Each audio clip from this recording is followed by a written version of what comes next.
아멘. 하나님 살아계십니다. 아멘. 예, 하나님 전지하고 전능하시고 오늘 주신 말씀은 에레미야 51장 1절에서 19절까지 주셨습니다. 제목은 교만은 패망이다.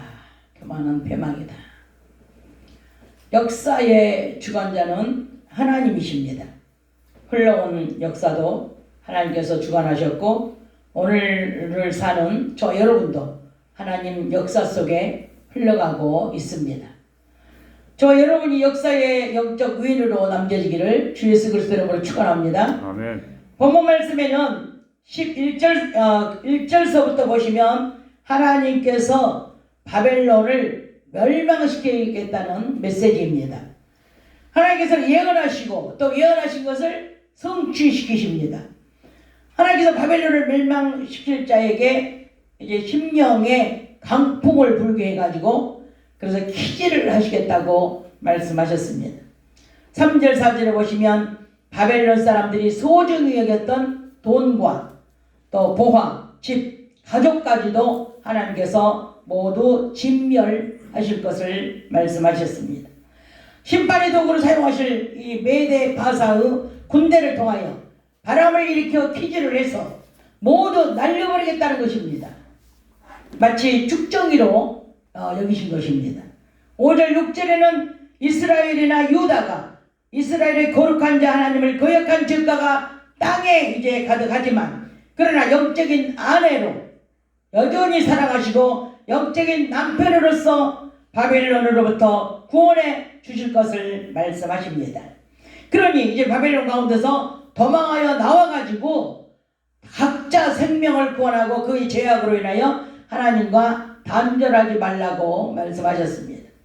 바벨론이라는 나라는 하나님께서 열방을 심판하는 도구로 쓰시려고 강한 군대를 주고 재물을 주고 큰 강대국으로 세력을 높여 주셨습니다. 그래서 하나님 손에 바벨론이 잡혀 쓰임을 받고 있습니다. 심판의 도구이든 축복의 도구이든 하나님 뜻 가운데서 하나님께서 하시는 일입니다. 그렇기 때문에 교만해야 될 이유가 없습니다. 그럼에도 불구하고 바벨론은 자기의 지난 날을 돌아보지 않고 하나님 손에 이제 있다는 것도 잊어버리고 자기들이 잘해가지고 또 왕이 잘해가지고 부강한 나라로 번영이 된 것으로 착각하고 교만해가지고 이제 하나님의 진노를 자초하고 있는 것입니다. 이 세상을 지배하고 있는 강대국이 아무리 견고하고 강하더라도 하나님의 뜻을 거스리고 불순종하면 언제든지 넘어질 파멸이 기다리고 있다는 것을 우리가 깨달아야 됩니다.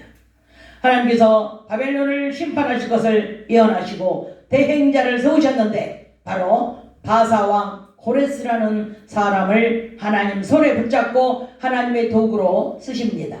바벨론을 지금까지 여러 나라를 점령하는 데 쓰임받았지만 지금은 이제 바사왕 고레스라는 사람을 하나님께서 붙잡으셨습니다. 바벨론이 절지에 이제 넘어져 파멸됩니다. 8절에 보면 하나님의 예측은 저와 여러분이 알 수 없습니다. 노아의 홍수도 마찬가지고 소돔과 고모라 선도 마찬가지고 예수의 재림도 마찬가지입니다. 우리는 알 수 없습니다. 어느 때 어느 날에 징계가 올지 아니면 주님이 오실지 아니면 어떤 나라가 망할지 이러는 예측할 수가 없다는 것입니다. 어떤 사람은 기름 부어 쓰시다가도 버려버리고 또 믿음으로 승승장구하다가도 어떤 사람은 또 하나님께 범죄하면 또 버림받고 이제 바벨론처럼 이렇게 큰 강대국으로 하나님이 승승장구하게 만들고 하나님 오른발에 붙들어서 쓰셨지만 이 강대국인 바벨론도 하나님이 쓰지만 버림받은 이해가 오늘 시간에 있는 것입니다. 바벨론이 수많은 나라를 점령하고 하나님 손에 쓰임받았던 바벨론이 이제 하나님께 영광을 돌리지 않고 자기의 의의가 충만하니까 하나님께서 지켜보시다가 졸지에 넘어지게 만드신 것입니다. 우리의 것은 아무것도 없습니다. 하나님께서 사무엘상 2장에 보면 죽이기도 하시고 살리기도 하시고 높이기도 하시고 낮추기도 하시고 그리고 부하기도 하시고 가난하게도 하신다고 말씀하셨습니다. 하나님께서는 우리의 모든 행실을 저울질하십니다. 하나님을 대적하여 교만히 넘쳐서도 안 되고 하나님의 선을 행한다고 또 미달되어서도 안 됩니다. 좋을 일 하실 때 하나님께서 인정하시는 분량까지 저와 여러분이 갈 수 있기를 주의 이름으로 축원합니다. 바벨론은 하나님께서 더 이상 쓰지 않으시려고 붙잡았던 손을 놓으시고 졸지에 이제 넘어져서 파멸되게 하십니다. 8절에 유황을 구하라. 그래서 유황을 구하라. 혹시 하나님이 살려줄지 모르니까 그래도 하나님께서는 피할 수 있는 희망의 구멍을 뚫어 놓으시고 혹시 회개를 촉구하시는 것입니다. 하나님께 엎드려 회개하면 살 길이 열립니다. 9절 10절에 우리가 바벨론을 치료한 즉 낫지도 않으니까 버리고 각기 본토로 돌아가자고 이제 이스라엘 백성들이 말을 합니다. 하나님께서 문을 여서야 열리고 하나님께서 문을 닫아버리면 열 자가 없습니다. 하나님께서 문을 열어놓으셨느냐 아니면 닫으셨느냐. 닫았으면 회개하여 하나님 아버지의 마음을 감동시키면 다시 열어주십니다. 바벨론에 있는 선민들이 바벨론을 도와주려 했지만은 하나님께서 문을 닫아 놓으시기 때문에 이제 아무리 자기들의 힘으로는 기도를 해도 안 되고 안 되는 겁니다. 그렇기 때문에 이제 하나님이 이제 그 의를 드러내기 때문에 이제 고토로 돌아갈 수밖에 없다고 이렇게 말을 했습니다. 5절 6절에 하나님께서는 선민들에게 바벨론에서 도망하여 구원을 받으라고 말씀하셨습니다. 하나님의 은혜로 의롭다 하심을 얻은 선민들은 이제 깨닫고 고토로 돌아가서 하나님의 공의를 전파하자고 말을 했습니다. 저 여러분도 값없이 돈 없이 아무 공로 없이 얻은 구원과 은혜를 전해야 되는 것입니다. 11절부터는 자기 백성에게 바벨론에서 도망하여 구원을 얻으라는 말씀을 하시고 본격적으로 이제 바벨론을 공격한 마지막 출전을 준비하십니다. 바벨론을 멸망시킬 도구는 활과 군사를 조금씩 준비하지 말고 가득가득 채우라고 말씀하셨습니다. 그리고 메대의 왕들의 마음을 불러일으켰습니다.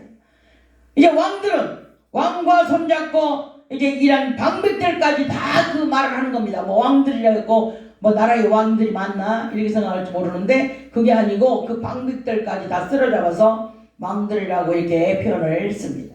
하나님께서 이렇게 바벨론을 하나님의 도구로서 많은 나라를 이제 정복하게 하시면서 하나님의 손에 붙잡고 쓰셨지만은 교만하여 하나님을 인정하지 않고 자기들의 공로를 돌리고 성전을 회파하며 하나님의 성전을 회파했습니다. 그리고 하나님의 백성들에게 물질적인 손해를 입혔으며 하나님의 백성들의 신앙을 탄압하여 하나님에 대한 모독과 멸시천대한 이 죄가로 바벨론의 영향력 있는 자들부터 치시고 또 많은 물가에 거하는 유브라데 강을 이제 이용하여 엄청난 부자를 이렇게 부를 축적해 놓은 사람들부터 치시겠다고 말씀하셨습니다. 이 인공호수와 저수지를 만들어 놓고 유브라데 강을 통하여 조공과 전리품을 실어 날리며 식수와 용수로 사용되며 적군을 막아내는 보호막으로도 사용되는 이 대제국의 건설에 기반이 되는 자원이 이제 바로 유브라데 강이기 때문에 엄청난 영향력이 있는 바벨론을 이제 치시는 것입니다. 샘물이 많은 자를 또 치실 것입니다. 그렇게 영향력 있는 강의 물의 근원을 마르게 하는 가뭄의 심판을 내리셨고 다른 물의 근원까지도 마르게 하셨습니다. 재물이 많은 자는 이제 재물의 끝을 보게 하셨습니다. 바벨론이 이 부당하게 모아온 이 재물, 그 재물은 탐욕과 탐심이기 때문에 철저하게 거두어 가십니다. 15절에서 19절에 결론적으로 이제 선민이 회복될 것을 말씀하십니다.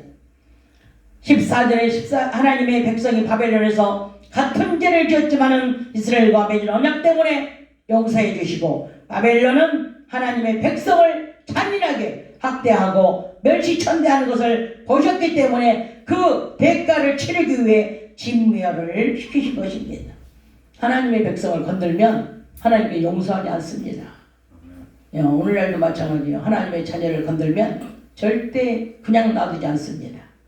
우선가는 자기 입을 달렸다고 함부로 죽고 까불고 하지만 그러나 그 보응은 하나님께서 분명히 갚아주십니다. 이렇게 이스라엘 백성 때문에 이런 나라들이 희생을 당하는 겁니다. 왜? 자기 백성들이 깨달지를 못하니까 그 백성들을 깨닫게 하려고 수많은 나라를 점령하고 그 수많은 나라를 쳐서 이 이스라엘을 깨닫게 하려고 이렇게 하는 겁니다. 이방인을 구원하는 것도 마찬가지예요. 자기 백성들을 시기하게 해가지고 그 백성들이 하나님께 돌아오게 하려고 이방인을 구원한 것입니다. 그런데 지금까지도 저 하나님의 백성들은 아직도 재림 예수를 믿지 않고 초림 예수를 지금 기다리고 있지 않습니까? 그러나 이스라엘 백성들의 죄를 하나님께서는 용서해 주시고 다시 회복을 시키실 것을 말씀하십니다. 아멘. 저 여러분이 오늘 말씀에서 깨닫고 회개하며 하나님께 인정받는 믿음을 회복하셔야 합니다. 이스라엘 백성이 디아스포라가 된 것은 무엇 때문입니까? 하나님을 아는 지식으로부터 떠나 영적으로 어둡게 된 것입니다. 하나님께서는 창세기 2장에 모든 만물을 창조해 놓으시고 그 이름을 모두 짓게 만들고 모든 만물을 주면서 이제 다스리고 정복하라고 하셨는데도 더 하다가 욕심이 죄를 낳은 것입니다. 다 주었는데도 만족함이 없는 것입니다. 돈 줬잖아요. 쓸 거 줬잖아요. 먹고 살 거 줬잖아요. 하나님께서 돈 안 받고 공짜로 그 크신 은혜와 생명까지 구원해 주셨는데도 이제 욕심으로 더 하고 구하는 것입니다. 하나님께서는 사람 자랑하지 말고 모든 만물이 너의 것이라고 주었는데도 고린도서 3장 21절에 보면은 모든 만물이 다 너희 거다 그랬어요. 그렇게 주었는데도 감사치도 아니하고 하나님을 알기를 피조물보다 못하게 업신여기고 하나님의 피조물들의 영광을 하나님께 돌리지도 아니하고 정욕으로 욕심에 끌려 부끄러운 일들을 하고 있다는 것입니다. 하나님을 알만한 지식을 양심에 알도록 다 만들어 주셨는데도 양심을 감추고 하나님께 부끄러운 일들을 목사가, 전도사가, 권사가, 집사가 이런 일들을 하고 다니는 것입니다. 욕심 때문에 하나님께 회개하지 않으면 바벨론의 멸망을 당한 것처럼 심령의 멸망을 당해서 그리스도를 빼앗겨버리면 지옥 갈 수밖에 없다는 것을 깨달으시기를 바랍니다. 우리 모두가 교만해서는 안 됩니다. 바벨론처럼 교만하면 우리도 진멸당하는 겁니다. 교만은 하나님께서 용서치 않아요. 교만은. 그리고 이 물질의 욕심을 부리면 하나님께서는 그 물질을 신으로 여기기 때문에 물질신을 섬기는 사람은 지옥 갑니다. 그리스도 없는 심령 땅에는 이제 얘들의 통의 눈물로 회개해야만이 주님이 다시 찾아오십니다. 오늘 이 말씀에 한 분도 정말 시험에 들지 마시고 모두가 다 이 말씀을 통해서 깨닫게 해준 거에 대해서 감사하시고 오늘 기도하실 때 이제 첫사랑이 회복되게 해달라고 그리고 교만이 없어지게 해달라고 이 무딘 연장 나를 갈아야 돼요.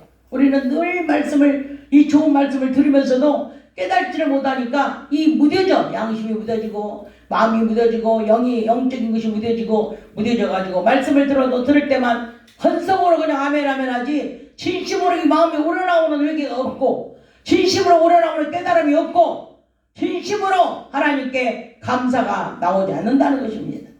여러분은 정말 오늘 이 말씀 오늘뿐만 아니라 주일마다 주는 이 귀한 말씀 거룩하고 이 정말로 신실한 이 말씀 앞에 고개를 숙이고 하나님께 통하고 눈물로 항상 기도하여 나를 돌아보고 하나님께 감사할 수 있는 신앙이 되시기를 주의 이름으로 축복하고 축원합니다. 아멘. 할렐루야. 아멘. 오늘 저희